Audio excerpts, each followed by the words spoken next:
Okay, after my recent road trip video, I thought some good follow-up material for that might be uh, something I mentioned in that video was the Greenbrier Hotel. And this book is the history of the Greenbrier America's Resort.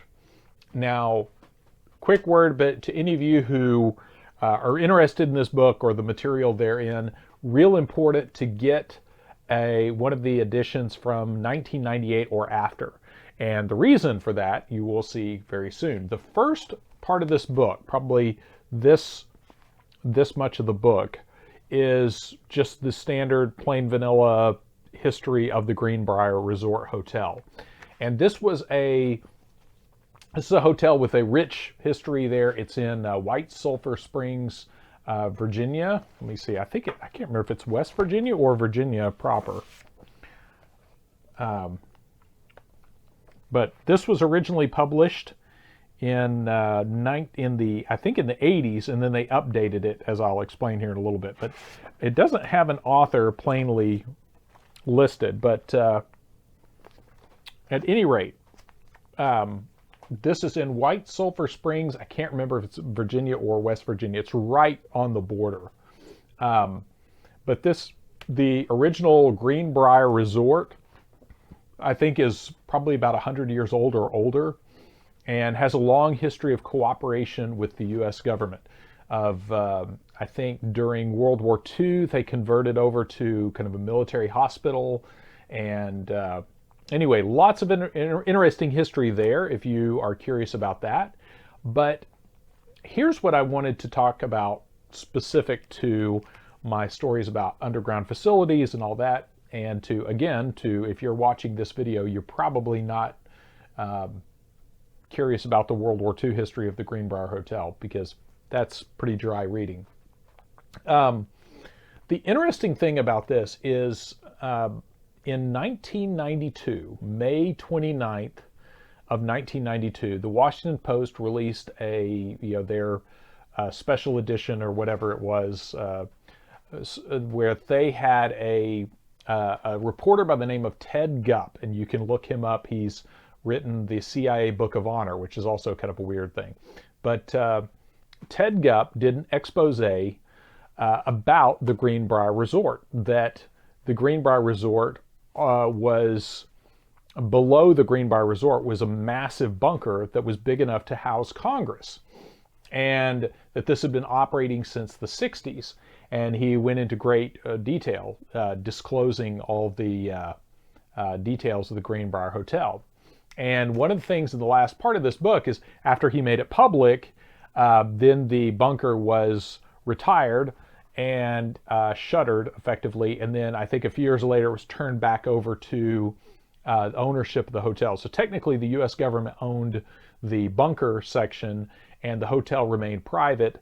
And then once this was all revealed, and I think after some time had passed, or once their lease ran out, or I forget, however that worked, that the bunker property was turned over to the ownership of the resort. So this is where things that of interest of this audience will be. This is the history of how the bunker was built is really fascinating. And what I'm going to tell you about is a combination of what's in this part of the book down here and what you will learn if you go on the tour. If you're ever in White Sulphur Springs and you want to tour the Greenbrier bunker, you can do that. I think when I did it back in 2003, I think it cost back then, it was about $30 a person. And it's a really fascinating tour. If you're up in the area, especially if you're into any of the kind of stuff on this channel, I highly recommend this. And I'm not part of the tourist bureau for Virginia or anything, but just know it is well worth checking out. And so they give you a lot of facts about the bunker and its maintenance as you go through it. Back when I went through it, you were not allowed to bring a video camera. You could take still pictures, but they still were fairly strict about what you could and could not see in some of that, which that was curious to me, because if this was indeed, none of this mattered anymore, then who cares? So anyway, back to the construction. And here's why I think this is going to be of interest to this audience, is the creation of a facility like this, of this magnitude, it's pretty large facility. The creation of that facility and the maintenance of that facility, and then of course maintaining the secrecy of this facility. All of these things, and I'm going to just hit on some of the main points of that, but that is real important knowledge to file away in your head, because of course it applies to a lot of other things. So first and foremost, the construction of this bunker, the government financed or helped finance a wing. I think they outright financed a whole wing of the resort, a new wing on it, in exchange for being able to build this massive bunker underneath it. So they used this new wing construction as an excuse to have construction going on underground as well as above ground. So that was happening. Also, but at the same time, they had to take a lot of security precautions, because this was in the early days of satellite imagery. So they didn't know what the Soviets' capabilities were, so they took a lot of precautions that may or may not have been necessary. And these precautions will interest you, because one of them is all of the dirt, all of the earth and the cubic yardage of dirt that had to be moved out of the ground to make room for this massive bunker. And I think the bunker, it was well over 100,000 square feet. I want to say maybe in the area of like 150,000 square feet or something like that. But it was massive, especially for the day. It was built in, I want to say completed in like 1961. So this was, no small endeavor.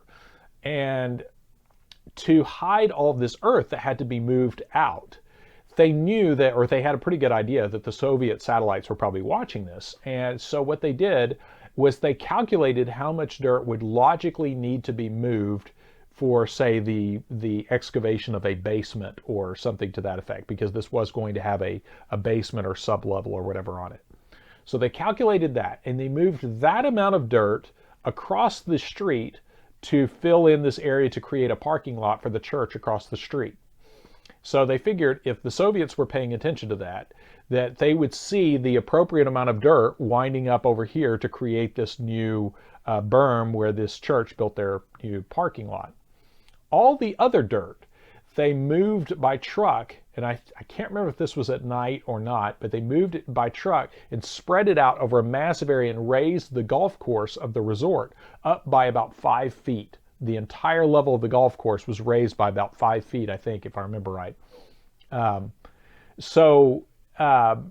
Again, on satellite imagery, then none of this would be obvious. But basically, if somebody was following this, they would see this logical amount of dirt go over here, and all this other dirt wound up literally raising the entire ground level of a golf course. And that's one of those things that a lot of times when I'm researching bunkers and things like this, a lot of people will say, well, that's crazy. They would never do that to hide that. And yes, they would. There's the amount of work they went to and the amount of forethought that was put into hiding these things is amazing. So another example of that. So once this was built and became operational, of course, the hotel staff, very few of the staff were aware of this. A few of the staff kind of thought something might be amiss, but again, it's the kind of thing that, don't poke around or, in something that could cost you your job. So a lot of people just said, I'm not going to mess with that. I just want to do my job and all that. Well, so the guys that actually staffed the bunker and maintained the bunker, there was a relatively small staff of men that were responsible for the actual bunker maintenance. And they had a TV repair. They were tasked with the job of being TV repairmen, because again, this is the early days of television, and they were allegedly going room to room checking on the electronics in the room. This being a resort hotel, it was kind of a big deal at the time to have a TV in every room. So these guys were the television repairmen, and they had a television repair bay, as it were, in a maintenance area in the resort, and it had a false back that would open up into their own access to the bunker. And that was pretty cool. That's one of the things you get to see on the tour. That's pretty neat how that all worked out. So these guys, again, so that they had a legitimate cover, they would take turns going around doing some actual maintenance on television sets, but they would also go up to different rooms and just lock the door or put a sign on the door saying they were in there working and take a nap in the hotel room. And that way, the rank and file resort staff would see these guys actually going into hotel rooms, supposedly performing maintenance on television sets. So all of that stuff was thought out. So if you were a agent from the Kremlin and you happened to get a room at the Greenbrier and you were watching all of this, everything had a logical purpose. Now, this was all pre-internet, so all of the paperwork in the bunker, of course, there's a bunker for Congress, so it's got to be kept up to date with all this paperwork. And this was all real, literal paperwork back then. This couldn't be done in the form of, internet files or PDF files or anything like that. So this was all real world boxes of files. So what they would do is all of that was brought in under the guise of being feed for the horse stables on the grounds there where they had horse riding and whatnot. So they created a front company called the Forsyth Associates, and these guys were responsible for bringing in documents from DC. That was one of their functions, was bringing in documents disguised as horse feed, and then that was brought in and that was constantly updated because that was a regular thing. That's why that had to be done as horse feed, because it made sense to see a truck full of horse feed showing up on a daily basis when in fact that was actually records being brought in. So I don't know if real horse feed was in there somewhere too, who knows, but that was the cover under which they brought in all of the paperwork that was rotated around in there. And of course, food, you were already bringing in food for the resort anyway. But they showed us the area where they brought in all of the canned food and dry food it was also food for the resort, and they would basically cycle it 30 days. They had 30 days of food. They were constantly cycling around. So at any day, any time, if something were to go down, they had 30 days of food on hand, plus whatever kind of rations and things like that. The special like freeze-dried food and whatnot. So really, really fascinating stuff there. Just the level of attention to detail on everything. Later on in the lifespan of the bunker, this operated from, I want to say, from at least 30 years, so roughly 61 to 91. So, and here is on this page, in fact, this was one of the posters that you actually see on the tour of one of the security posts, "Share a ride, not your secrets." And one of the things too that you'll see here is one of the bunker doors was a lot of it's just that hidden in plain sight kind of psychology of the bunker. The blast door was hidden behind this decorative screen, and a lot of the areas, part of the actual bunker was an exhibit hall. So people were going in and out of part of the bunker and didn't even know it. And that part of the bunker could be shut down by way of these giant blast doors that were hidden behind these decorative panels.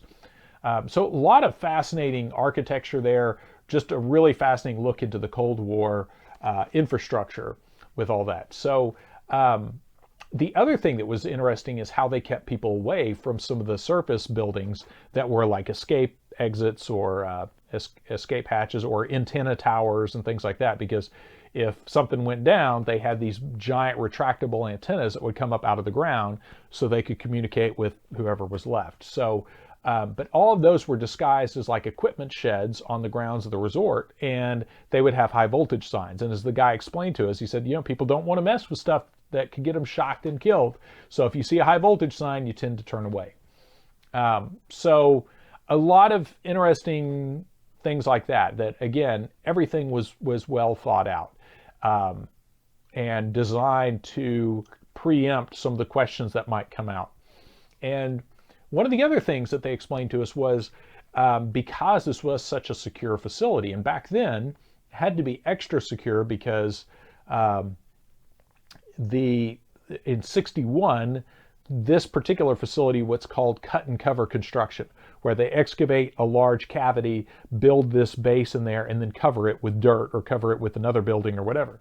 So that is not near as blast resistant as something like Cheyenne Mountain or Site R, where they're actually tunneling into the side of a hill or a mountain. So facilities like this could not survive a direct hit. So if the Soviets were to know that this is where this was, that they could actually target it and blow it up. So it's real important that this place be secret. So around the late 70s, early 80s, when they wanted to update this bunker to being satellite capable, of having communications links with satellites, they needed to put a big communications dish outside. Well, the problem with that was, again, for Soviet satellites watching this, they knew that a sophisticated satellite dish popping up there would draw attention. So what they did was they subsidized people in that entire area getting cheap satellite dishes and cable television back then by way of satellite dish, so that they could hide the ones that were added for their own uplinks. So really clever there. And when I took the tour again back in 2003, it was funny. A lot of the people were some of the locals who had come on the tour, and they all remembered that they said suddenly, you had mobile homes and all that, these little shacks that suddenly had sophisticated satellite dishes. And they, to the point that they used to call it like the state flower of West Virginia, because there were the proliferation of these satellite dishes. And all of that was to hide through, kind of to camouflage the fact that this hotel had just been upgraded. And they don't say this in the tour or in the book, but probably other sites as well. So that helped camouflage the sudden appearance of other advanced communications kind of networks. So a lot of interesting stuff there. Now back to anyway, back to the book. There's a lot of good pictures. Like I said, overall, this is pretty straightforward stuff about the bunker. It was called Project Greek Island, and you'll see there's a picture of the main entrance to the main blast door, and that was a service entrance that a truck could drive into. So that door is massive. There's even a turnaround at the end of that tunnel for a truck to turn around and then drive back out. And all that shelving on the left-hand side is where all the food was stored. So I think that was about a 700 or 800 foot tunnel. So now my commentary on this, and I'm curious what any of you, if you've made it this far into the video, your thoughts on this. Some of you might remember back in during the McMartin preschool case and the Presidio sex abuse case and some of those things, where mainly when Michael Aquino was accused of sex abuse by children at the daycare at the Presidio, one of the things that the investigators got really upset about was he had a television crew come to his house and walk through his house to show how innocent his house was. And of course it was weird, but he said, basically their house is kind of weird, but there, nothing weird going on, and no abuse, no sex abuse of kids happening. Now that looked innocent to most people, would say, oh yeah, what's the big deal? He had a TV crew come out and look at his house. But what that did was that destroyed the ability of the child witnesses to describe accurately his house without people saying, well, yeah, of course you know what the dude's house looks like. You saw it on Channel 5 News. So that immediately undercut the prosecution's ability to say these kids are able to describe this dude's house in detail, because now everybody knows his house in detail because he took a news crew out there. So you're probably wondering how that's related to this. So the interesting thing here is Ted Gupp wrote this Washington Post piece about the Greenbrier Hotel. And at the time, there's a lot of hand-wringing about security, and I can't believe this reporter gave away this secure facility, and how dare he? What kind of patriotic American does something like that? That's crazy. Uh, but the bigger question is, once you know about these kind of facilities and how some of the security works, you think that is really beyond what I'm willing to believe now, knowing what I know about the media, that they would have actually published a story about a secure facility like that. Especially if you know anything about Mockingbird journalism and Mockingbird journalists and such, you know that nobody is going to go, oh, you want to publish the location and layout and specifics of a bunker that houses Congress in a nuclear war? Go right ahead. Here, use our publication as a way to do that. So that I found, I remember even when they were telling us the story as we were going through this, thinking, that's really odd, because that's usually when you get a government visit saying, hey, we've heard rumors that you're about to run this story.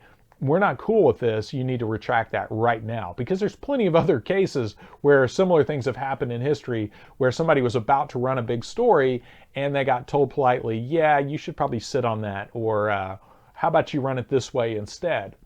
So I find it very suspicious that this story was allowed to run in the fashion that it did. And then I find it even more bizarre that Ted Gupp went on to write the Book of Honor for the CIA, which is all the fallen CIA operatives over the last however many decades. So if this guy was a turncoat or this loose cannon that revealed the location of this secret bunker, why on earth would you trust him to write the Book of Honor?